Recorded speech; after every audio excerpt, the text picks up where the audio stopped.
If you have a Bible with you today, I want to invite you to find Luke chapter 15. Luke chapter 15, okay? And that is where we are going to be today. Luke is a gospel. That is one of the four books of the Bible that talks about Jesus' ministry. It's basically kind of hit the New Testament or go to the middle of your Bible and go to the right.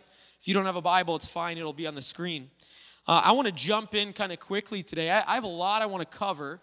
And for some of us, this is going to be like a recap of things you may already know, and that's okay. And some of us, this may be completely new for us. And so if you are new to River of Life, we're going to talk a little bit about our vision and really some of the big goals that we have as a church and community. All right, now as a church, we are committed to being outward focused. Okay, what we see is that when churches start to get too much focus on themselves, like just on the people inside the church, like let's do what makes us happy, doing what we want. The second a church starts doing that, a church starts to die. It's just one of those things. Like when you start looking inward and how can we make us happy, it just doesn't, it's not going to go well. And I think that's because you end up missing a massive part of God's heart. All right, and it isn't necessarily what he has asked of us to do. It isn't what he wants for us. And so we are going to look at a few passages quickly here in a moment. But before that, I want to briefly share some of these goals that we had laid out. And this goes back to actually the beginning of 2022. All right, so this is 2 years ago. And we kind of had three different goals set in three different areas. And this was to help us remain outward focused, okay? So we had just recently branched out into a vision that Pastor Kyle from Sauk Center, he leads the church in Sauk Center, he'd had about 4 or 5 years earlier of planting churches, partnering with churches, helping churches, all within cities of about a 30-mile radius of Sauk Center. All right, in Long Prairie, this church was actually kind of the first attempt at this vision, and this is what made one church in one location into one church in 2 locations, is what happened here in Long Prairie. Okay, and so we had a goal, though, that we said that we would love to see 5 locations. Now, the reason for this is not just to continue to have our church go different places, but we just were seeing that people were driving from other towns to the church.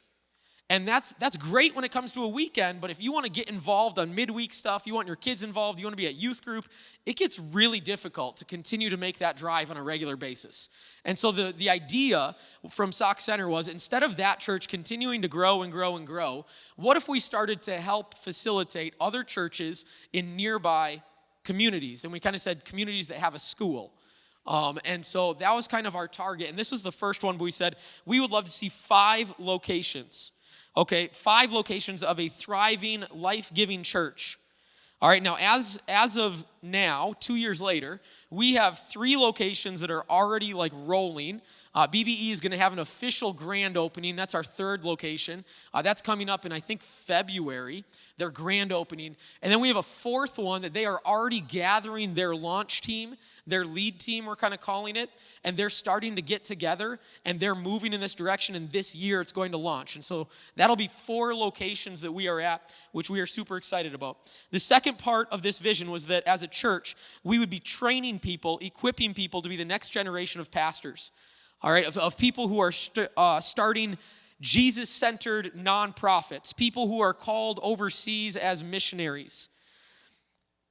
Missionaries don't just grow on trees, okay? Like we may think that we have missionaries that come in, on a regular basis here, and it's like, oh yeah, this is great for them. The reality is missionaries come from the local church, just like you and me. They come from people just sitting in regular seats, working the job they've been working, living in the house they've been living in, and God speaking to them and them listening. And then the last part of this was we wanted to send out 50 people from our church. Not the last part, sorry. This is what it was. That was the goal for this. We wanted to send out 50 people into these types of positions.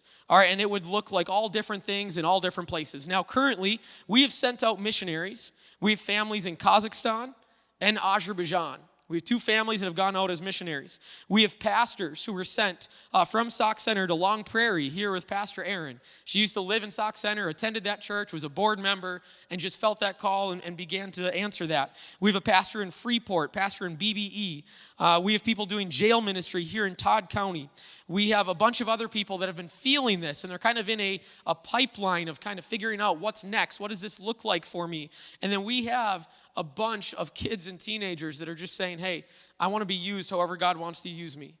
And if that means going overseas, if that means being a pastor, if that means being whatever it would be, being an electrician, being a teacher, staying at home, any of those things, we want to see our kids, our youth, following where God's leading them. And so this is a big part of this. And then the final part of our kind of goals and vision was that we wanted to use the funds that we had to make a difference outside of our walls. Remember, all of this is about how do we remain outward focused. So we had this crazy idea to give away $500,000 in a single year through something that we launched called Kingdom Builders. We wanted in 1 year, not money that stays here in the church and keeps the lights on and does that. In 1 year, we wanted to send out $500,000. And we're going to talk more about that later. But that was our vision, that was our goals, that was what would help us to continue to be outward focused as a church and not get stuck in this like exclusive little club that can happen so often in churches, all right? So what I want to do quickly is I want to look at a few parables that Jesus shared, look at the practical side of one of our goals, and then kind of challenge us with that today. So if you're willing, if you're able, would you stand with me? I want to kind of read through a couple parables here, and then pray, and then we'll kind of move on in this. So we are in Luke 15. Tax collectors and other notorious sinners often came to listen to Jesus teach. This made the Pharisees and teachers of religious law complain that he was associating with such sinful people, even eating with them. So Jesus told them this story. If a man has 100 sheep and one of them gets lost, what will he do? Won't he leave the 99 others in the wilderness and go to search for the one that is lost until he finds it? And when he has found it, he will joyfully carry it home on his shoulders. When he arrives, he will call together his friends and neighbors, saying, "Rejoice with me, because I have found my lost sheep." In the same way, there is more joy in heaven over one lost sinner who repents and returns to God than over 99 others who are righteous and haven't strayed away. Or suppose a woman has 10 silver coins and loses one. Won't she light a lamp and sweep the entire house and search carefully until she finds it?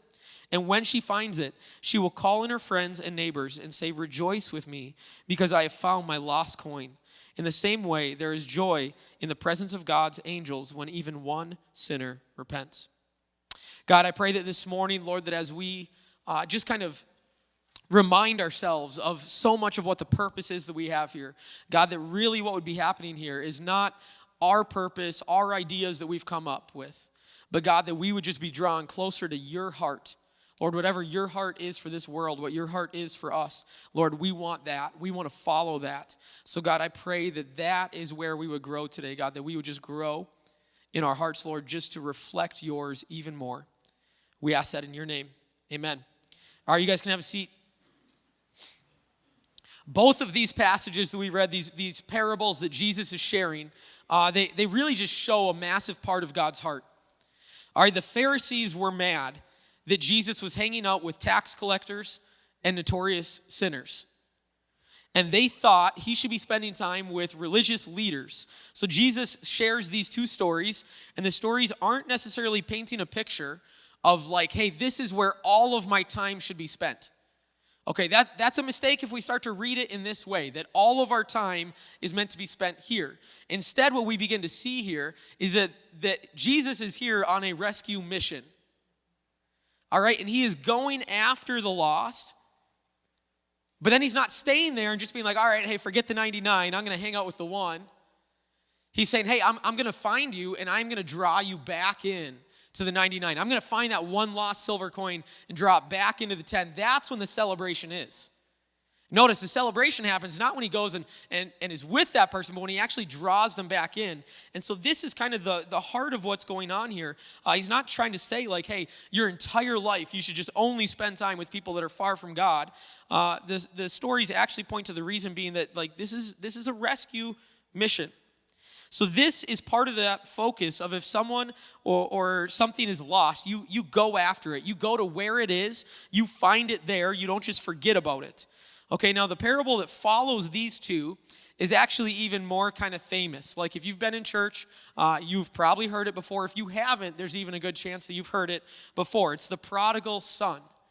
All right? And this is the story of a son who takes his inheritance from his father. He leaves home.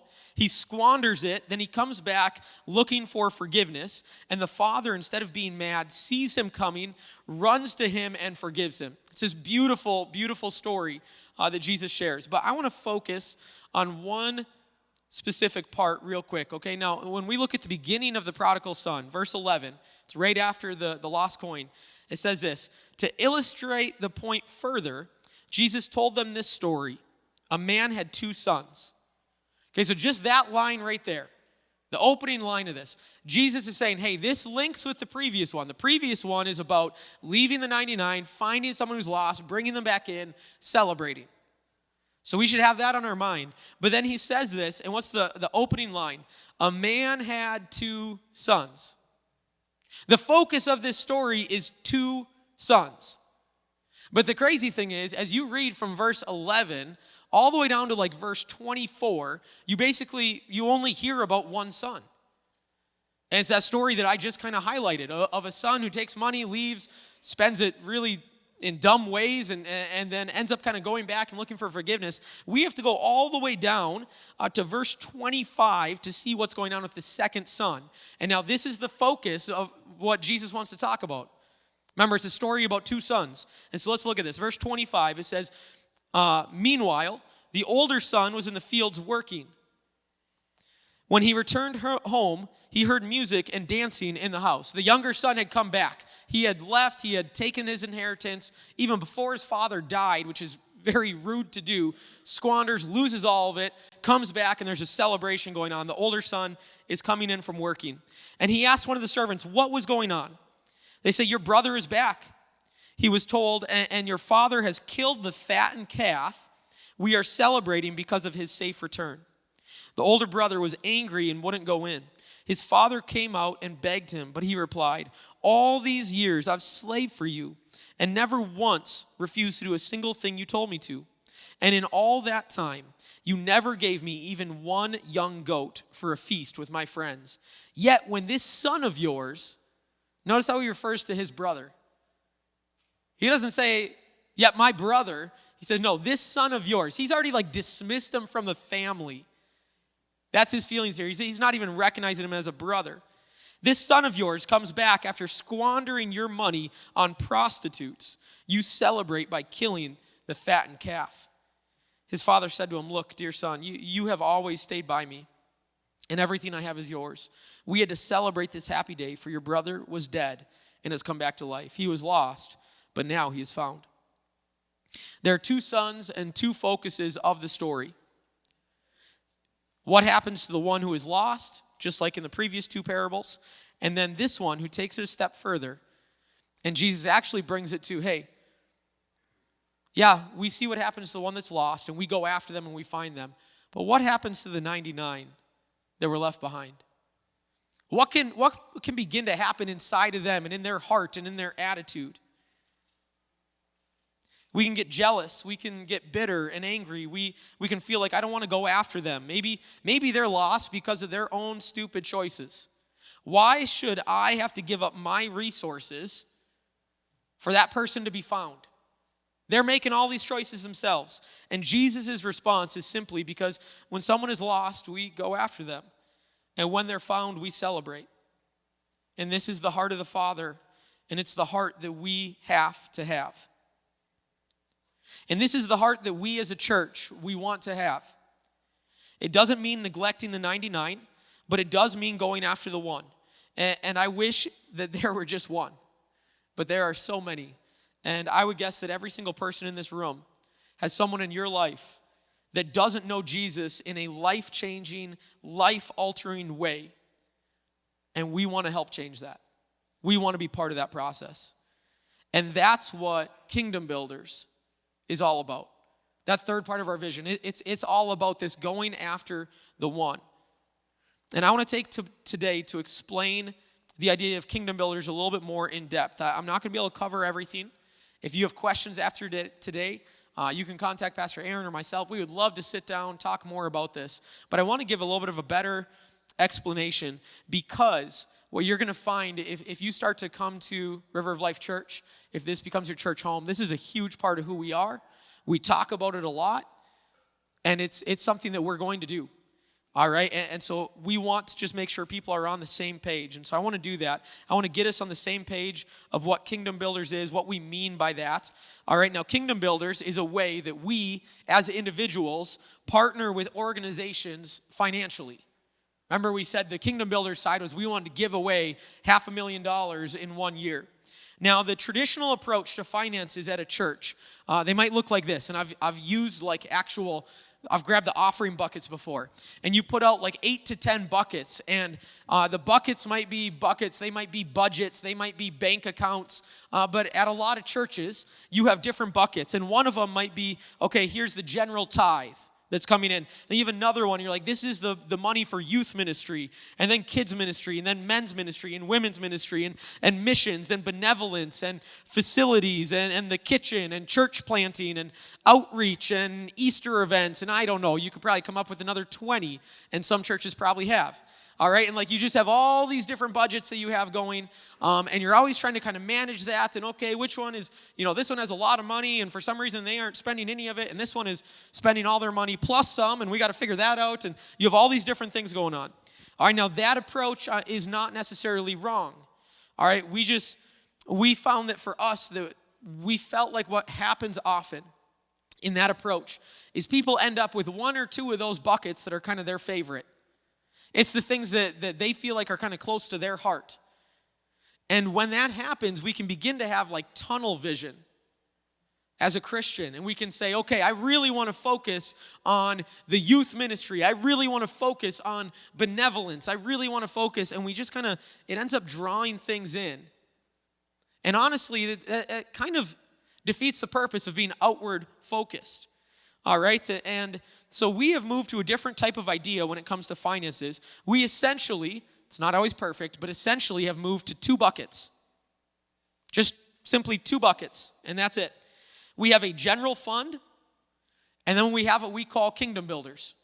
And those are our 2 buckets. And the best way to describe those 2 is almost kind of internal and external. All right, like if it has to do with our building, our church, our ministry, ministering to the people who are part of the church, you guys right here, it is part of the general fund. If someone is giving, or maybe it's tithing, they would say, or giving regularly to the church like that, that's what general fund is. It keeps the lights on. It keeps pastors on staff. It buys curriculum. It pays for people who are a part of this church to be ministered to and to grow closer to God. And understand, this is super important. That's a really important part. If it goes outside of these walls, it is about new people who don't know Jesus and helping them find him. If it's about serving people who aren't part of this church, we say that, that is building the kingdom. It is bringing more people into relationship with Jesus. That is kingdom builders. All right, and that's how we've kind of broken this down. And we try to keep this front and center at our church. This is, for us, like both of these are incredibly important. If we don't have money in the general fund, we aren't able to continue to minister to our church. We aren't able to help people who have decided to start to follow Jesus to grow and continue on that journey. General fund may not sound exciting and crazy, but it matters a ton. Okay, we don't gather like we are now without it. Reaching people doesn't matter if there isn't a home base to bring them back to and plug them in. Time and time again, I've seen people where they're like, someone goes and talks to them about Jesus and they're excited about it. Jesus has parables about this. But then they don't get plugged in somewhere, and what happens? What was exciting and what was growing in their life just begins to wither and die. There has to be a home base to plug people in at. All right, but keeping this outward focus, keeping the idea that there are people who don't know Jesus in a life-changing way, and they need to, that has to be near and dear and close to our heart as a church. Now, not just as an organization, but as people in the church, you and I, we have to care deeply about people who are lost. And I want to say something about being part of a church, like being part of a community and a family like this. We live in a world where we get to select everything, like everything that we want to do and how we want to do it. We have a million different options at our fingertips. It used to be if you wanted to watch TV, you had to just buy different packages of cable. And then maybe you had like Dish as like this other option. But you bought it and you got all sorts of channels. All right, and some of them you were really excited about. A whole lot of them you were like, I don't know, take it, leave it. And then you had some that you're like, why is this a channel? Who is watching this? How is this part of this package? And you're just like, get rid of that. Can I please trade it for something? That's how it used to be. It was a package deal. Nowadays, you buy whatever streaming service you want, you watch whatever show you want, and you watch it when you want to watch it. All right, so instead of like spreading it out, which is a healthy way, maybe once a week, it's like, well, you know what? I want to watch 8 hours of this show today. I'm going to start and finish it today. Watch me do this. And we just kind of go throughout that, all right? And we can do things however we want. And you want to know what, though? Like, you want to know where you don't get to pick things a la carte style? Family. Your family is your family. And some of you are like, I really wish I could pick my family a la carte style, because there are some that I love dearly, and there are some that would be left on the buffet. I don't know how else to put it. It's just like, but family, you don't get to pick your family. Your family is your family. And this church, this is a community. You get to decide whether you want to be part of it or not. But it is also a family. And when we decide that we want to be part of it, we shouldn't always get to pick and choose what parts we like and what parts we don't. And honestly, I think it can be super healthy to not be able to do that. We say, hey, when I chose that I want to be part of that community, the things that matter to that community, they are going to matter to me. Whether they benefit me or not, whether it is my favorite thing or not. Okay, so here's like a statement I want us to understand. When I choose to be part of like a community, then the responsibilities that community has, they become responsibilities for me. I'm saying I'm going to be part of that family. This is what they care about. Now that's what I care about. And I think that's super healthy, because we are so used to being able to just pick all these different things that we want. So if the community cares about reaching the needs in the town, I am going to care about reaching the needs of this town. If the community takes on responsibility of sending missionaries, then when I choose to be part of that community, I am choosing to take on some of those responsibilities. All right? Now, at the end of the day, we are not chasing anyone down and saying, hey, we care about this and you apparently don't care about this and that needs to change. We're not doing that, okay? We're not going to call you up and anything like that. Like, hey, we had the Easter egg hunt and this mattered to our church. Where were you? We needed you there to chase kids around the parking lot and do this. We're not going to do that. But I want to challenge you. It is healthy to not just indulge whatever our own desires are all the time, but to link arms and say, hey, even if this isn't something that I get all excited about, my community has chosen this responsibility, so I am going to as well.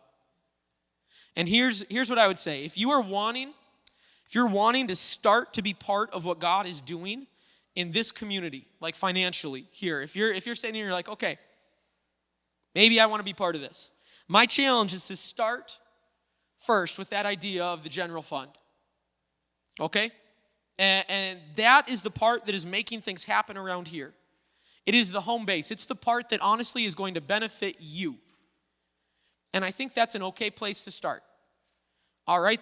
That's where you'd say, that's where I want to kind of jump in on this. It allows you to continue to grow. And then I believe that as we grow as a believer, as we grow as a follower of Jesus, we are going to gain more and more of God's heart. And God's heart is for the lost. And as we take that heart on, we are going to become more excited and want to be part of what is happening through kingdom builders outside of these walls. All right, that's how I think this works. And now, here's what I want to do. I want to explain what is happening. All right? I want to explain what is happening. We used to track this a little differently, like we said, kind of the two bucket thing. And We're not doing that anymore, but I'm going to go back a few years and kind of show a little bit of this, okay? Give me 1 second here, because I have, ushers, we actually have a little bit of time here. And so here's what is happening. Our church has always had an outward focus. It's how we do church. We expect on Sunday morning that guests are coming. All right, we expect that new people are walking through the doors. We want to use our resources to make an impact on our communities outside our walls. We don't want to just stop at our communities. We believe that we can actually have an impact on the entire globe. All right, so here is what that has looked like. In 2019 numerically, like number of people at the church, was a really big year for Sauk Center. They had been going through a season of growth, and it's actually the year that we joined Long Prairie with this. So it was a big year for us. We had $87,952, just about $88,000 come in. That's amazing. $88,000 given away to things outside of this church. Then we had 2020, and that was COVID, all right, which was kind of a crazy year. We had a long season where we weren't meeting as a church. But when COVID hit, we kind of said this. We're like, you know what? We could see people getting laid off. We could see that people could maybe have a bunch of needs that would happen during this season. And so we just kind of pitched the vision and said, hey, we want to open up kind of our benevolence. If you are in need, please let us know. If you are not in need and you want to give to that, please do that. And 2020 was a crazy year financially for us. I know for a lot of churches, they struggled. That was not the case for us. And we ended up giving away, again, this is not the money that stayed in, $112,000 that year. 2021, $167,000. Okay, now remember this. Like, this is crazy. We have a couple churches in towns of 4,500 people and 3,500 people. Like, this blows me away. Like, even just as I was like going through these this week and preparing this, I'm like, what is happening? $167,000. And that is the last year that we had like all the different buckets, all the different things, okay? So in 2022, this is the year we switched to Kingdom Builders and the idea of 2 buckets. Now, the name doesn't really matter. I'm not saying that like this is why it happened.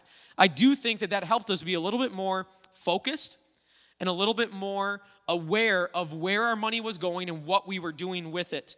Okay, and in 2022, we cast the vision for this idea of Kingdom Builders. We got up, we shared these goals, all of them, and then we had some projects we did. One of the projects that in Long Prairie that we were part of was actually a village in China that had zero like gospel presence at all. We had some missionaries that had a coffee shop in a bigger city.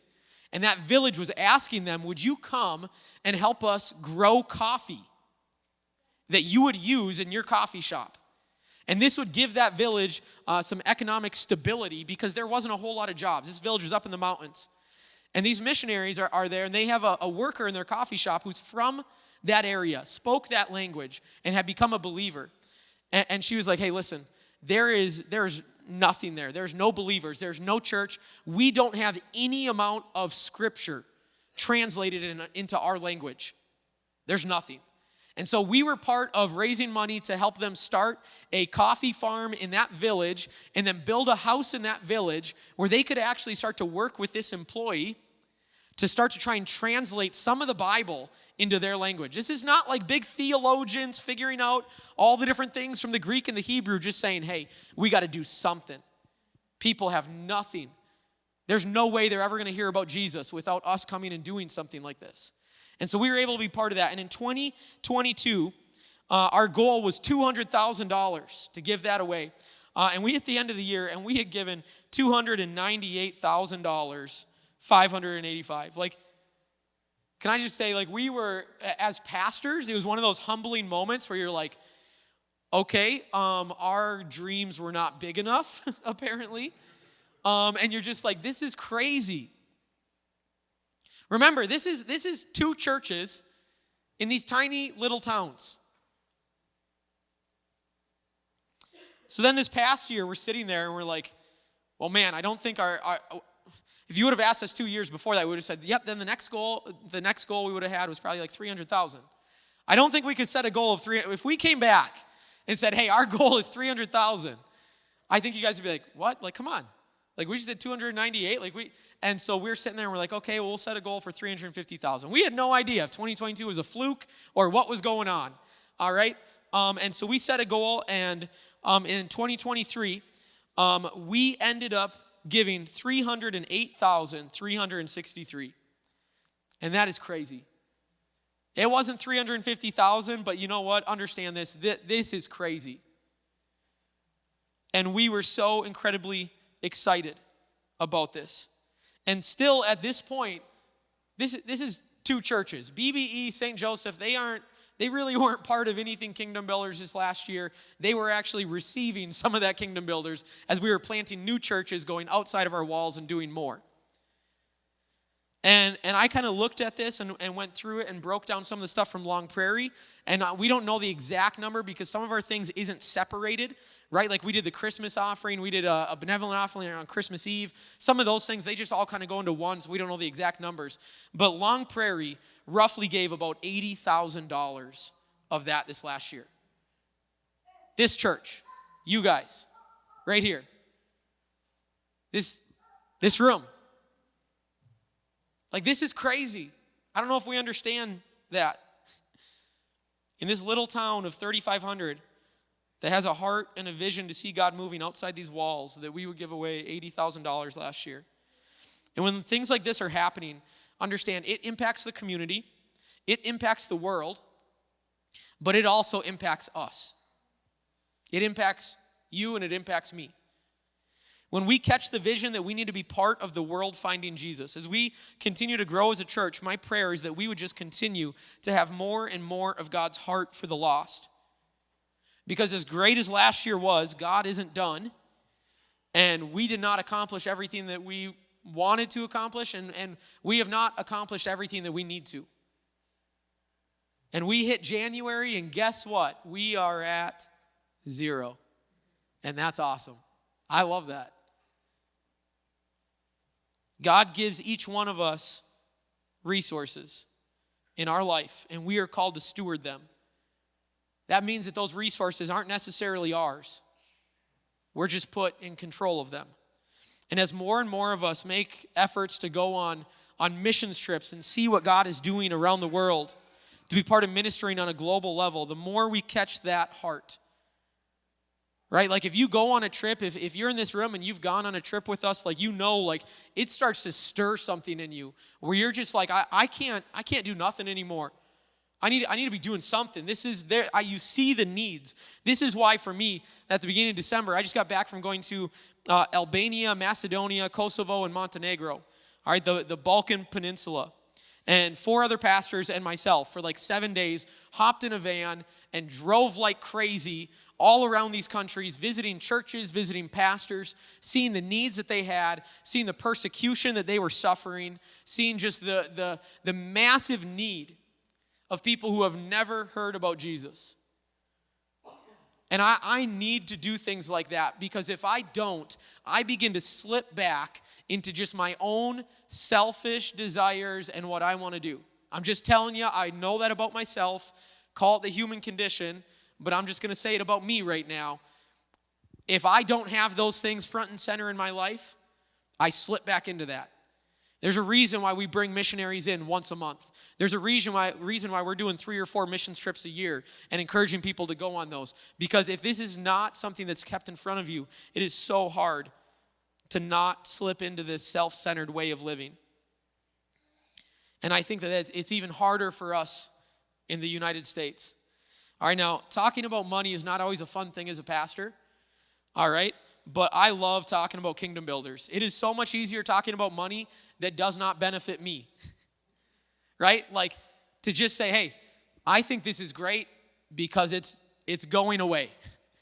It's not benefiting me. I'm not a recipient of this. Like, that's what I love about getting up and talking about this. And so in 2024, our goal, again, for our churches, all right, now realize some of this, as we plant more churches, this does not mean that if you gave a bunch this last year, that always means that you have to double what you gave or something like that, okay? We are growing as a church. We are right here. Sauk Center is growing as a church. We are launching 2 more churches this year. There are more people that are going to be on board and moving in this direction. That's how we reach 500,000, not by 1 or 2 really rich people giving big gifts, or by all of us being like, okay, fine, I guess we'll just sell our homes and move into the church and live here together. right? Like, please, no, that sounds awful. I love you guys, but not that much. So financially, we would love to see us be able to support missionaries, projects, evangelism, things like that to the tune of $350,000. We're like, you know what? We're going to keep that goal. We're going to go after it again. It's just a dream. It's a goal. Doesn't mean that, we're upset or something if we don't get there. It's just, it's so good to have something that we're measuring and say, all right, let's move in that direction. And this doesn't happen, like I said, from one or two or three people giving massive amounts. It happens by a bunch of us. Like, I have friends in the cities, they're pastors there, and there are people in the cities that at the end of the year, they'll be like, all right, fourth quarter numbers came in, and now I know where I sit, and my 401k's at this, and I'm going to write a check for $50,000. Here you go. There are people in this world that do that. All right? That's not, maybe you're in this room. If you are, hey, great to have you here today. No, I'm just, I don't think that's most of us, right? Like, we aren't reaching the end of the year and saying this. This is something that, like, it happens by people catching the heart and saying, all right, I'm going to do something. Maybe I can't do a lot, but I'm going to do something. All right? And so here's what I want to do with where we're going to go with this, kind of the remainder of the time. Ushers, you guys can come. They have these booklets. All right, so they're going to come up, and they're going to hand these out to kind of like one per, I'm going to say family, but like, we're more so saying like one per group of people that you're making like your decisions financially for your family type of thing. So if your situation is a husband and wife, like you probably just need one of those. All right, so you're going to have this little booklet, and that booklet is actually going to give you a rundown of the projects that we are supporting through Kingdom Builders. All right, now let me say this. We have 3 areas that we break Kingdom Builders into. All right, we call it global. Global is like other countries, what God is doing around the world. We have local. This is funny. Aaron and Emily didn't get one.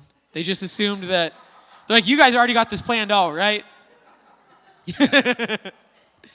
We have local. That means like right here in this town, in this community, in the neighboring communities. Sometimes local can mean like Minnesota. Like we support like Place of Hope in St. Cloud, which does a lot of work with homeless. And we consider that to be local. All right? And then we have future. And future is actually next generation. The future generation. So that is youth and kids. And we believe that is a huge part if we want to be able to see the church thrive and reach people for Jesus. We have to be focused on kids and youth. All right, that's a massive part of who we are. So you will see projects, you will see partners that we have. This is where our Kingdom Builders funds goes. Now, inside of that booklet is a little card. And this is just for you. We are not collecting it. All right, it's going to talk about Kingdom Builders again. It's going to say our goal, things like that. On the back of it, there's a line. And it says, hey, my commitment in 2024 is this. Now, understand, again, we are not collecting that. We are not collecting that. This is not about us trying to track what you're giving. You are not getting a letter in the mail saying, oh, I don't know, you said you were going to give this much. You've only given this. That's not happening, okay? I'm sorry if you've been hurt by churches in the past who have just really kind of handled money in a poor way. All right? Like, that's not what we're doing here. That is a tool for you to hopefully sit down and figure some of this out. For you and a spouse, for you and your family. Let me say this. If you have kids, pull them in on this. Our kids give to something called BGMC. You'll see in that booklet. It's buying curriculum for kids around the world. Our kids are benefiting kids. Our youth give to something, Speed the Light. All right, that's buying vehicles for missionaries. That's buying projection and sound systems. And it's helping people out of sex trafficking here in the U.S. and around the world. It's digging water wells in countries that don't have clean water. And they're digging it right next to a church. All right, like this, the youth are doing things. The kids are doing things. Involve your kids on this decision. All right, that's how we raise kids up in the way that they should go, is teaching them to do this. All right, now, I want to say this. On the back, like you're going to see something there that talks about maybe planning. Just before Christmas season, I had a message where we talked about the idea of tithing. And I'm not going to re-give the whole message. I want to just say this, though, to get the gist of it. I do not see any biblical mandate for the early church or for us to do what is called tithing. Tithing just means 10%. Tithe means 10%. All right, it's kind of a word that you hear a lot in church. We don't see a biblical mandate that you have to do that I have to do that, coming from Jesus, coming from even kind of the apostles or anything like that. Now, what we do see, though, is this. We see that we need to live in a way where we are trusting God with our finances, where we are dependent on Him for our finances. We need to live in a way where we are continually doing things with what we have. All right, and so kind of the gist of that message came down to this. If you want to call it tithing and that 10% is a benchmark for you to hit, and you're like, all right, that gives me an idea, great. All right, if you don't want to call it that, that's fine. I don't think you need to. But what are you kind of doing? All right, and so here's what we have. I want to kind of talk through this idea. Okay, the idea of this tithe. Then after that, I'd say you need to make a plan of what it looks like to live dependent on God, trusting God financially. Then make a plan for what it looks like to live with an outward focus, to be part of seeing lives change and people finding Jesus. This means actually putting that into your budget, making it a routine thing, a weekly thing, a monthly thing. Then lastly, dream about what maybe could happen. You know, if God spoke to you about other ways to be part of this, even beyond your plan. All right, so let me do this. And hear me on this. I'm going to give an idea of what this looks like for Emily and I. Partly because I want you to know that, like, we believe in this. This is not something that your pastors are getting up and saying, hey, we just need to figure out how to get everyone else to do this, but we're not going to do it. This is not a, like, pat on our back in any way, because trust me, there's a lot of areas for me to grow in this. But I think it helps a lot of people to just hear practically what this can sound like to go about doing this. All right?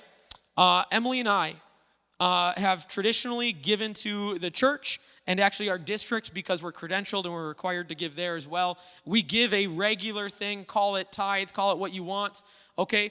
And actually, this last fall, as I was preaching on this, really felt convicted that this idea of having a set number really made me become a little bit complacent and a little bit lazy. Like, we were doing that, but I was never like, I felt like God was saying, you know what, you should probably be growing in your trust with me, so maybe you should reflect that financially. And I was like, oh, I think you're right. And so we're trying to figure out what that looks like. But we sit down and we make a plan, and we do that. And for us, it's just easiest to kind of do like automatic withdrawal, because we're like, otherwise I don't always remember that. All right? Then we have made traditionally a monthly commitment to just Kingdom Builders as a whole. Just the general, what you see in this booklet, just every single month, we're just going to give to Kingdom Builders. Nothing specific, just Kingdom Builders. All right, and we do that on a monthly basis. Then we started saying, hey, you know what? We have missionaries in once a month. We take an offering for them. We want to give to them. So we're going to make a plan monthly. What does that look like for us to be giving to missionaries? All right? And let me just say this. Like, when missionaries come, and I'm going to talk about this next time we have one in too, they are coming up here on their own dime. They need prayer. Like, that's part of going to a church. They also need people to support them so that they can actually answer this call that they feel like God's put on their heart to go overseas. Because they aren't always able to go and like work or something like that. And so I would challenge us, okay, think about what does it look like to plan to give in a spot like that. And then we kind of say, okay, well, what does it look like then when I know there's going to be projects, special projects that come up, and I want to give to that? Okay, and so I'm going to kind of plan a way to do that. All right, so for us, we will make a plan to tithe. We'll make a plan to give monthly. We're going to make a plan to give to missionaries, and we're going to make a plan to give to projects as they come up. All right, and then we still have to live below that line so that there is a little margin for if God speaks to us to do something. Or if all of a sudden we get money that we aren't expecting, that we now have that margin that we can be generous with. Now, okay, this sounds like a lot. We did not start there. I'm not asking anybody or even challenging necessarily anybody to start there. This is something that in some way, shape, or form has been present in our lives for quite a while. And we have slowly built towards this. All right? And my challenge for you is this. Start somewhere. Start somewhere. This sheet has that line that says my commitment. We're not collecting it. You don't need to tell us that. But I would challenge you, write something down there. Pray about it. But don't just think that these things happen randomly or naturally. All right, I'm going to let you in on a secret here. Okay, there's a myth or an idea that generosity is spontaneous and sporadic. All right? That we just think, oh yeah, right now I'm going to see this and I'm going to do that. And that's what generosity is. A generous person is just living with this type of life. The truth is this: generosity is planned and it is cultivated. That's what generosity is. If you don't plan for it, if you're just like, all right, you know what? When a need comes up in front of me and I got a bunch of cash in my pocket and there's no plan for that cash, then I'm going to give. Okay, how often does that happen? All right, first off, how often do you even have cash anymore? I mean, like I never have cash. All right, but we just have this idea that it's going to happen here, it's going to happen there. Let me tell you this. If you want to be a generous person, if you want to live with an outward focus financially, this is something that you have to plan, and honestly, you have to plan like crazy. It's hard. If you're waiting for the perfect moment, it's just not going to come. Let's do this. Let's stand. If you want to be part of what is happening, if you want to steward well what God has given you, worship team, you guys can come. Make a plan. Put thought into it. Have a conversation. Pray, pray, pray. We're going to move into a response time here, and it's going to look a little different today. We still will have people for prayer. Our prayer team will be available. And if you need prayer, please go to them.